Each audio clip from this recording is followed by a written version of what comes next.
Bienvenue sur l'AGFI TV. Nous sommes au dîner de gala de l'AGFI et de BNP Paribas, donné en l'honneur de Jean Tirole. Avec nous ce soir, vous avez reçu en octobre le prix Nobel d'économie, celui qui est décerné par la Banque de Suède. Il consacre vos travaux sur le pouvoir de marché et de la régulation. Jean Tirole, vos premiers amours étaient les mathématiques, vous êtes polytechnicien. Comment est venu cet intérêt pour l'économie qui vous a conduit jusqu'au prix Nobel ? Alors j'aimais les mathématiques, c'est vrai, mais j'aimais aussi les sciences humaines et sociales. Au lycée, je lisais beaucoup d'histoire, de psychologie, des choses comme ça.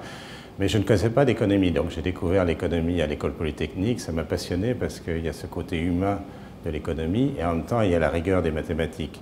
Et après j'ai été faire un doctorat au MIT aux États-Unis et ça m'a absolument passionné parce que j'avais des profs merveilleux, Solow, Samuelson, Modigliani, etc., qui m'ont vraiment appris l'économie.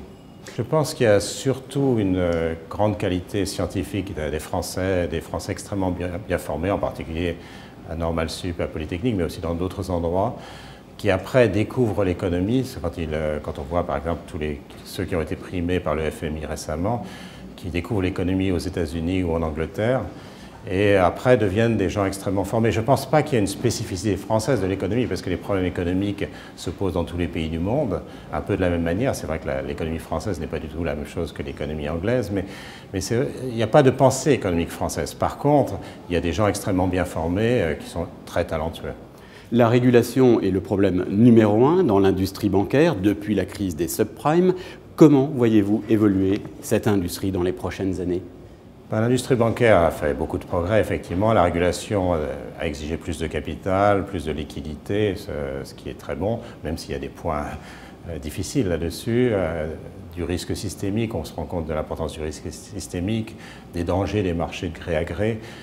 Donc on a fait des progrès, mais il y a aussi encore beaucoup de points d'interrogation. Par exemple, les chambres de compensation, elles peuvent être très systémiques, comme on va faire au niveau international pour les réguler.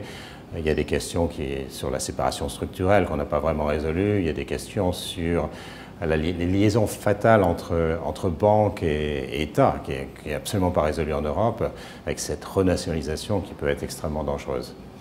L'Europe, la zone euro ont lancé une union bancaire qui est sur les rails.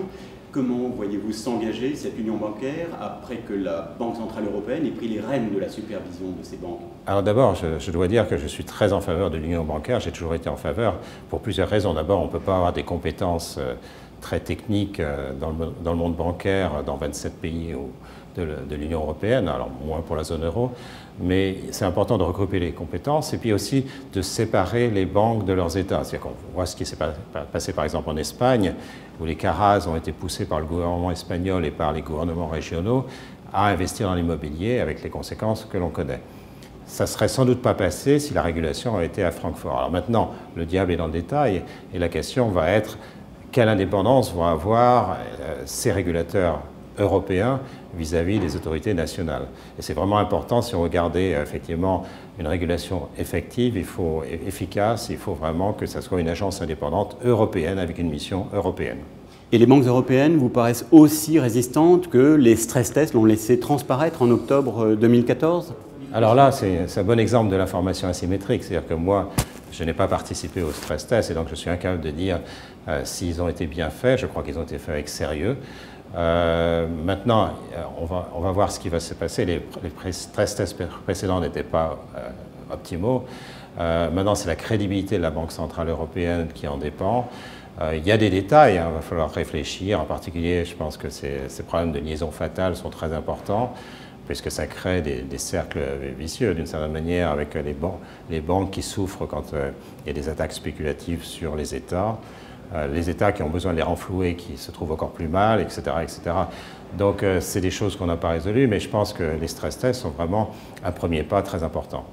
Jean Tirole, quel regard portez-vous sur le projet de directive européen sur la structure des banques qui est en ce moment à l'étude au Parlement européen?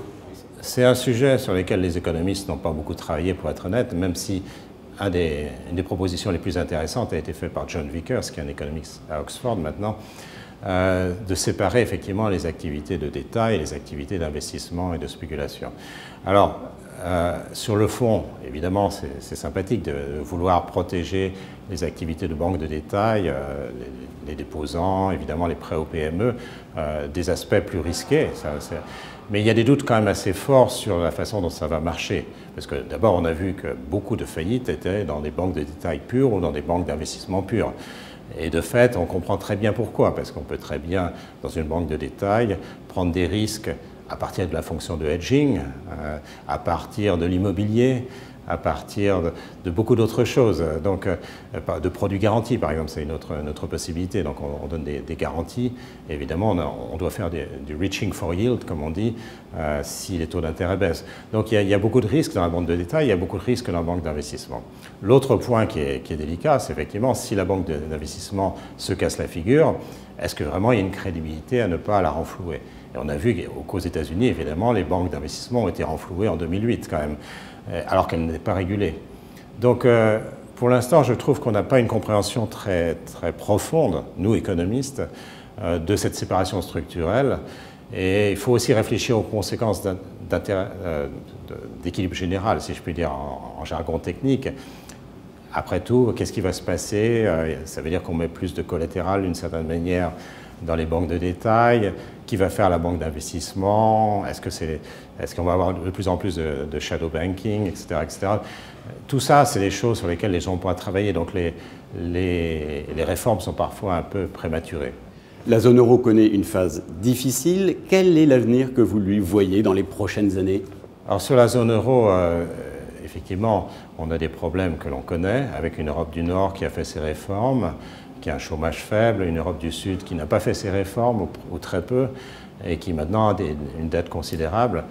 Et une union monétaire, il faut comprendre, comme celle des États-Unis, c'est quelque chose qui se fait derrière le voile de l'ignorance, avec des mécanismes de partage.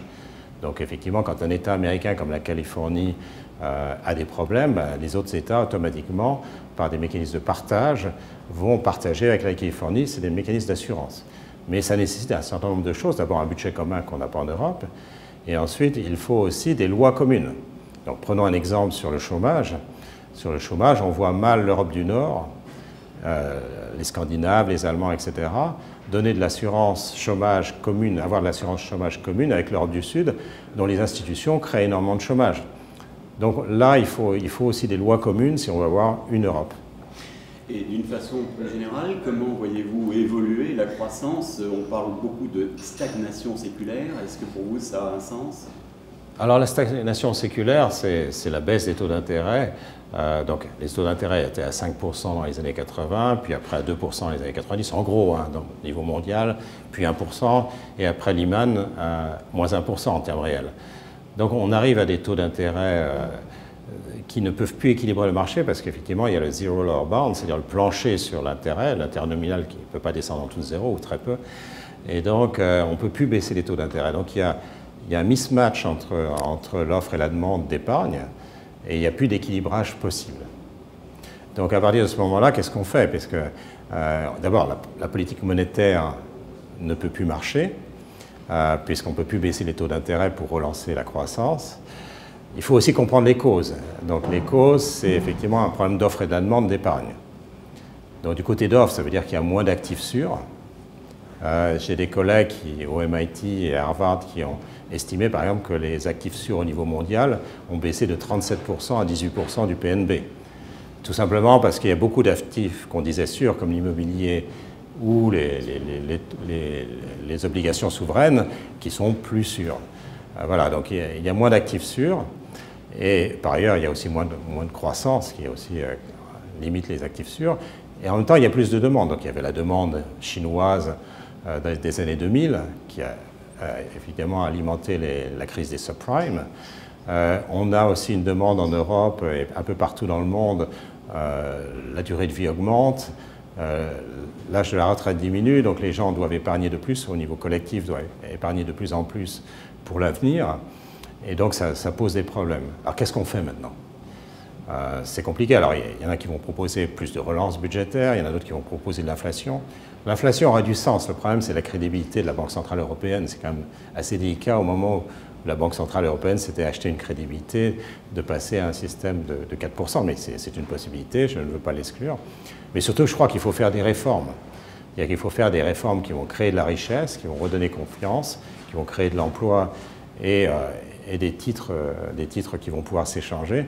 Et là, ça va changer les choses. Il va falloir allonger aussi un petit peu la durée du travail. Ça diminuera un petit peu l'épargne aussi. Ça permettra d'équilibrer un petit peu mieux l'offre et la demande d'épargne.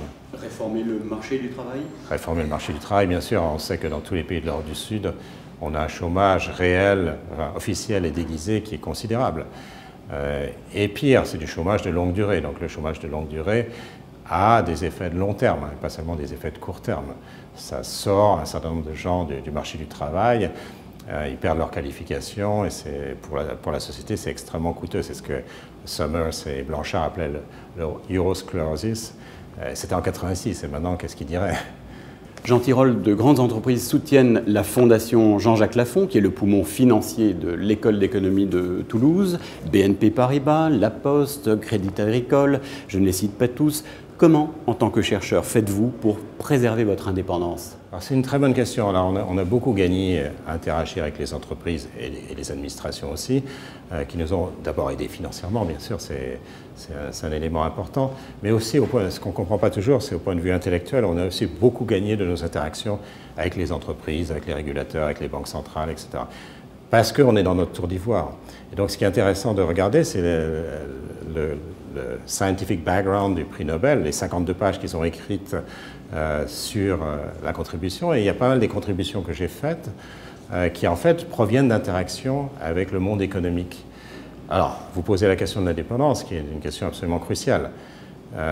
C'est-à-dire qu'à partir du moment où nous recevons des financements des entreprises, il y a toujours le danger réel que cette indépendance soit dévoyée.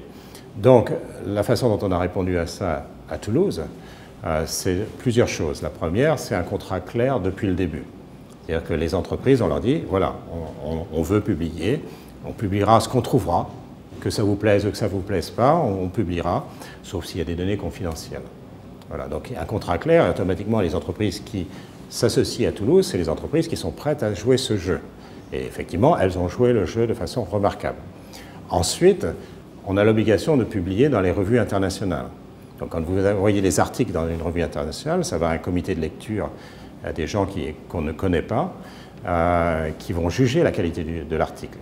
Effectivement, si on est complaisant vis-à-vis de telle ou telle entreprise, l'article sera rejeté immédiatement. Donc ça crédibilise. Et puis maintenant, on fait ça depuis maintenant 23 ans, 24 ans. On a l'habitude.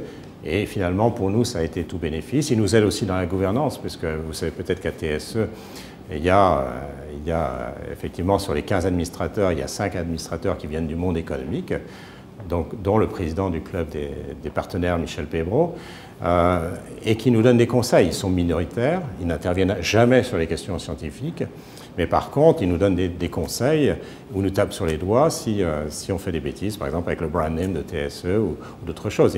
Et ils comprennent tout à fait notre problématique. Nous sommes au niveau international, eux aussi. Donc c'est quelque chose. Alors après, on a les fondateurs publics, le CNRS, l'INRA, l'Université de Toulouse, etc. Et puis on a des scientifiques extérieurs aussi dans notre conseil d'administration. Merci Jean Tirole, merci de votre attention et à bientôt sur la GFI TV pour de nouvelles vidéos.